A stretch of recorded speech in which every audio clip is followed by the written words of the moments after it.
மக்களே, இது வந்து ஒரு ஈவினிங் மினி விலாக் தான். வாஷிங் மிஷினில் துணி போட்டிருந்தது எல்லாத்தையுமே ஈவினிங்காக எடுத்துகிட்டு வந்து காய போட்டுட்டு என்னோடய ஒர்க் முடிகிற டைமே ஆயிடுச்சு.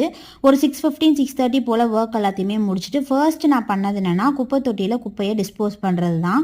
ஒரு 2 நாள் சேர்த்து வச்சதுனால நிறைய குப்பையாயிடுச்சு. அது எல்லாமே டிஸ்போஸ் பண்ணிவிட்டு நான் வந்து பாத்திரம் கழுவ ஆரம்பிச்சிட்டேன். ஏன்னா நாளைக்கு வந்து முருகர் கோயிலுக்கு போகிறதுனால சரி வீட்டெல்லாம் க்ளீன் பண்ணிடலான்ட்டு ஃபஸ்ட்டு பாத்திரத்தை எல்லாத்தையுமே கம்ப்ளீட்டாக கழுவிட்டு சிங்க்கு அடுப்பு அது எல்லாத்தையுமே கழுவிட்டேன். அதுக்கப்புறம் சாம்பார் வச்சிடலாம் அப்படின்ட்டு பருப்பு, தக்காளி, சின்ன வெங்காயம், பூண்டு, பச்சை மிளகாய், உப்பு இது எல்லாத்தையும் ஒன்றா போட்டு தண்ணி ஊற்றி விசில் விட்டோம்னா நமக்கு வந்து சாம்பார் ரெடி ஆகிடும். இது வந்து சீக்கிரமாக வைக்கிறதுக்கான டிப்ஸ் தான்.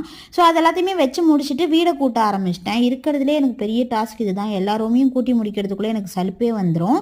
அதுக்கப்புறம் என்னோடய ஹஸ்பண்டுமே ஆஃபீஸ்லேருந்து வந்தாங்க. வந்துட்டு அவங்க தோசை சுட்டு கொடுத்தாங்க. ஸோ நான் தோசையை சாப்பிட்டு முடிச்சுட்டு நான் வந்து நெட்ஃப்ளிக்ஸில் ரெக்ரூட் அப்படின்னு சொல்லிட்டு ஒரு வெப் சீரிஸ் பார்த்துட்டு இருக்கேன். அதை பார்த்துட்டு அதுக்கப்புறம் தூங்க போயாச்சு. Tata bye by.